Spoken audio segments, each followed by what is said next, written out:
ಕುಡಿಯೋ ನೀರಿಗೋಸ್ಕರ ಕಾವೇರಿ ನೀರನ್ನ 5ನೇ ಸ್ಟೇಜ್ ನಮ್ಮ ಸರ್ಕಾರನೇ ಮಾಡಿದ್ದು.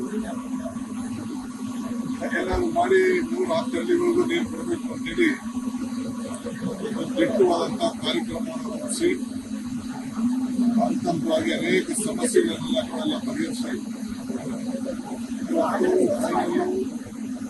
ವಿಜಯದಶಮಿಗೆ ಉದ್ಘಾಟನೆ ಮಾಡಲಿಕ್ಕೆ ಎಲ್ಲ ಕಾರ್ಯಕ್ರಮವನ್ನು ನಡೆಸ್ತಾ ಇದ್ದಾರೆ. ಕೆಲವು ಕಡೆಲ್ಲ ಕೆಲವು ಸಮಸ್ಯೆಗಳಿತ್ತು, ನಿಂತು ಒಂದೊಂದೇ ಸೆಟಲ್ಮೆಂಟ್ ಮಾಡ್ಕೊಂಡು ಗೊತ್ತಾಗಿದೆ. ಅದಕ್ಕೆ ಇನಾಗ್ರೇಟ್ ಮಾಡೋಕ್ಕೆ ಮುಂಚಿತವಾಗಿ ನನಗೆ ಸಮಾಧಾನ ಆಗಬೇಕು, ನನ್ನ ಕಣ್ಣಲ್ಲಿ ನಾನೇ ನೋಡಬೇಕು, ನಮ್ದಕ್ಕೆ ಯಾವುದೂ ಕೂಡ ತೊಂದರೆ ಆಗಬಾರ್ದು. ಆ ದೃಷ್ಟಿಯಿಂದ ಇಡೀ ಬೆಂಗಳೂರಿಗೆ 1400 ಈಗಾಗಲೇ ಕೊಡ್ತಾ ಇದ್ದೀವಿ. ಈಗ 750 MLD ನೀರು ಈಗ ಹೊಸದಾಗಿ ಆ್ಯಡ್ ಆಗ್ತಾ ಇದೆ. ಕನಿಷ್ಠ 10 ವರ್ಷ ಬೆಂಗಳೂರು ನಗರಕ್ಕೆ ಯಾವ ಥರದ ತೊಂದರೆನೂ ಕೂಡ ಇರಬಾರ್ದು ಅನ್ನೋ ದೃಷ್ಟಿಯಿಂದ ಈ ಕಾರ್ಯಕ್ರಮ ಟ್ಯಾಂಕರ್ನ ಬಂದ್ ಮಾಡಲಿಕ್ಕೆ, ಮನೆಗೂ ನೀರು ಕೊಡಲಿಕ್ಕೆ, ಮನೆಗೂ ಜಲ, ಇದು ನಮ್ಮ ಸಂಕಲ್ಪ. ಈ ಕೆಲಸವನ್ನ ಇವತ್ತು ನಮ್ಮ ಸರ್ಕಾರ ಮಾಡ್ತಾ ಇದೆ.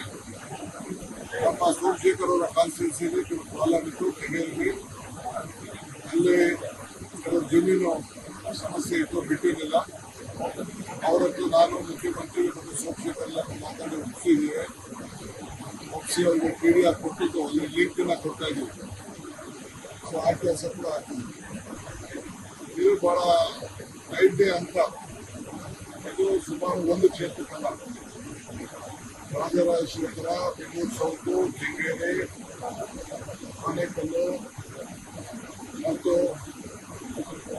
ಯಶವಂತಪುರ, ಚಿಕ್ಕಬಳ್ಳಾಪುರ, ಬೊಮ್ಮಳ್ಳಿ, ಹೀಗೆ ಮಹದೇವಪುರ, ಹೀಗೆ ಎಲ್ಲ ಭಾಗಕ್ಕೂ ಕೂಡ, ಕೆಲವು ಭಾಗದ KR-ಪುರ, ಎಲ್ಲ ಭಾಗಕ್ಕೂ ಕೂಡ ನೀರನ್ನು ನಾವು ಒದಗಿಸಿಕೊಡ್ಲಿಕ್ಕೆ ಈ ಕಾರ್ಯಕ್ರಮವನ್ನು ರೂಪಿಸಿದ್ದೇವೆ. ಈಗ ವಿಜಯದಶಮಿ ಆ ತಿಂಗಳಲ್ಲೇ ಇದನ್ನ ಉದ್ಘಾಟನೆ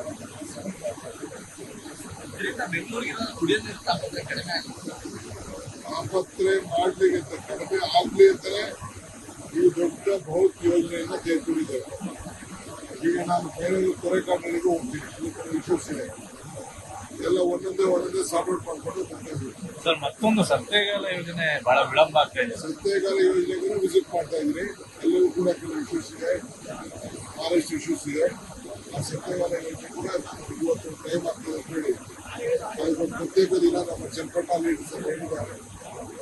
ಸುರೇಶ್ ಬಹಳ ಮುತುವರ್ಜಿ ವಹಿಸಿ ಅದನ್ನು ಪ್ರಾರಂಭ ಮಾಡಿಸಿದ್ರು. ಈಗ ಅದು ಕೂಡ